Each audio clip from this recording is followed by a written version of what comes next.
Paradise posters అయితే release అయినాయి. పోస్టర్సే భయంకరమైనటువంటి హైప్ క్రియేట్ చేసింది. మీకు ఇది సరిపోదురా, ఇంకా నేను భయంకరమైనటువంటి హైప్ ఇస్తా, శవాలు లేపెత్తా. మీరు ఎన్టీఆర్ సినిమాతో శవాలు లేపొచ్చు, పవన్ కళ్యాణ్ గారి సినిమాతో శవాలు లేపొచ్చు, ప్రభాస్ సినిమాతో శ్మశానానికి పంపించచ్చు. కానీ ఒక నాని, ఒక టైర్ 2 హీరో, ఒక న్యాచురల్ స్టార్ నాని తీసేటటువంటి సినిమాతో నిజంగా థియేటర్లో రక్తపాతం సృష్టిస్తా. మీరు పీక్స్, హైప్తో పీక్స్ వచ్చి చచ్చిపోయేలా చేస్తా అని చెప్పి మన ఓదలు అయితే తెలియజేస్తుండు. మేకింగ్ వీడియో అయితే రిలీజ్ చేసిన ఫ్రెండ్స్, అస్సలు అబ్బబ్బబ్బబ్బబ్బా మామూలుగా ఉందా మేకింగ్ వీడియో. మొట్టమొదట ఏందన్నా ఎంత పిచ్చోడు ఏందన్నా, ఆల్రెడీ తన యొక్క స్పీచ్ నేను ఒకటి విన్నా అనమాట. తనంట సినిమా ఇండస్ట్రీకి వెళ్ళి సినిమాలు తీసుకోవాలి అని చెప్పి ఫిక్స్ అయినంట. ఆ టైంలో వాళ్ళ అమ్మోళ్ళు అంటే నువ్వు డిగ్రీ చేయాలి అది ఇది అన్నారంట. దాంతో కావాలని చెప్పి ఒక సబ్జెక్ట్ ఫెయిల్ అయిందంట. కావాలని ఒక్క సబ్జెక్ట్ ఇంటర్లో ఫెయిల్ అయినంటే ఎన్ని దింగులు దింగుతారు, ఎన్ని తిట్టులు పెడతారు. వీటన్నిటిని కూడా ఫేస్ చేసిండు. ఎందుకు ఫేస్ చేసిండు? తనకున్నటువంటి సినిమా పిచ్చి వల్ల, నేను ఒక డైరెక్టర్ అవ్వాలి అనేటటువంటి ప్యాషనేటివ్గా కష్టపడ్డాడు. దానికోసమే తను ఎంతో దూరం వెళ్ళడానికైనా రెడీ అయ్యిండు. అప్పుడే తన యొక్క స్టోరీ ఏంది, తన యొక్క డెప్త్ ఏంది అనేటటువంటిది నేను తెలుసుకున్న. ఆల్రెడీ తీసినటువంటి డెబ్యూ సినిమానే దసరా, అది ఏ రేంజ్లో ఆడింది అనేటటువంటిది మనందరికీ తెలుసు. కాకపోతే సినిమా మీద ఓవర్ హైప్ ఉండటం వల్ల కొద్దిగా మన వాళ్ళకు డిసప్పాయింట్ అయితే జరిగిందనమాట. సో అలాంటి డిసప్పాయింట్మెంట్ ఈసారి జరగకూడదు. నేను తీసేటటువంటి సినిమా చూడండి ఏ రేంజ్లో ఉంటుంది అని చెప్పి మన ఓదులైతే తెలియజేస్తున్నాను. మేకింగ్ వీడియో చూసిన తర్వాత నా ఫీలింగ్ చెప్పాలనంటే, ఫస్ట్ ఆ బీజిఎం ఏంది, వామ్మో అనిరుద్ధు అదిగా చెప్తానగా 100% డ్యూటీ చేసేవాళ్ళైతే నాకైతే కానొస్తాను అనమాట. ఆ తర్వాత ఆ ఎలివేషన్ లేనిది, సిగరెట్ దాక్కుంటా పుషప్స్ కొట్టుడేంది, ఆ తాటట్టు వచ్చింది నీకు.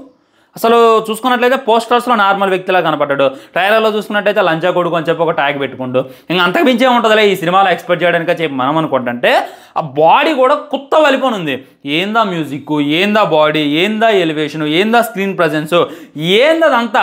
డైరెక్టర్ కూడా జడలేసుకొని నానికైతే స్టోరీ వివరిస్తాను అనమాట. ఎవడైనా వాడి జడలు ముట్టుకుంటే సర్రం లేస్తుంది వాడి కోపం అనేటటువంటి మాట అన్న తర్వాత నాకైతే వేరే అనిపించింది. ఎవడైనా గ్లిమ్స్తో దానితో మనకి గూజన్స్ తెప్పిస్తారో, టీజర్స్తో గూజన్స్ తెప్పిస్తారో, కానీ మేకింగ్ వీడియోతో గూజన్స్ తెప్పియటం అప్పుడు మన రాజమౌళి గారికి సాధ్యమైంది. గుర్తుందా, RRR మూవీ లాక్డౌన్ తర్వాత రీస్టార్ట్ అయింది అని చెప్పి మనకి డుడ్డు అని చెప్పి గుర్రం సౌండ్ వినిపించుకుంటే అప్పట్లో గూజన్స్ తెప్పించండు. ఆ తర్వాత మళ్ళీ మేకింగ్ వీడియో చూసి నాకు గూజన్స్ వచ్చింది. ఖచ్చితంగా అయితే వేరే అనిపించింది. మొట్టమొదట ఈ మేకింగ్ వీడియోలో మనం జాగ్రత్తగా అబ్జర్వ్ చేసినట్లయితే భయంకరమైనటువంటి జనాలు ఉన్నారు. వాళ్ళంతా కూడా నార్మల్ జనాలు కాదు, భయంకరమైనటువంటి క్రిమినల్స్ అనమాట. ఎప్పుడైతే 499 499 అనేటటువంటి పదం వినపడిందో అప్పుడు ఇక అందరూ కూడా మన నాని మీద అటాక్ చేయడానికి వస్తారు. ఎందుకు అటాక్ చేయడానికి వస్తారు అని అంటే, ఆల్రెడీ నేను మీకు దీని గురించి టీజర్ రివ్యూలో, పోస్టర్స్ రివ్యూలో వివరించాను అనమాట. తనేందంటే నాట్ లైక్ ఒక పని అంటే లైక్ అక్కడ ఉన్నటువంటి ఎవడో రాజునో ఎవడో పెద్దోన్నైతే ఎదిరిస్తాడు. ఎదిరించిన తర్వాత తనైతే ఆ జైలుకి వెళ్ళిపోతాడు. జైలుకి వెళ్ళిపోయి అక్కడైతే కూర్చుంటాడు. సో అక్కడ ఉన్నట్టు వాళ్ళందరికీ కూడా చెప్తారనమాట, ఈ విధంగా వాడిని వేసేయండి అంటే వాళ్ళంతా కూడా అక్కడ ఉన్నటువంటి జనాలంతా కూడా మన నానిని చంపడానికి వచ్చేస్తారనమాట. జడేల్ గాని చంపడానికి వచ్చేస్తారు. చంపడానికి వచ్చినప్పుడు వాళ్ళందరినీ ఎలా కంట్రోల్ చేసిన అనేటటువంటిది మన సినిమాలో చూడాలనేటటువంటిది క్లారిటీగా అర్థమవుతుంది. నిజంగా జైలు సీన్ అప్పుడైతే గూజన్స్ వచ్చిపోతారు అనేటటువంటి ఫీలింగ్ తప్పకుండా కలుగుతుంది.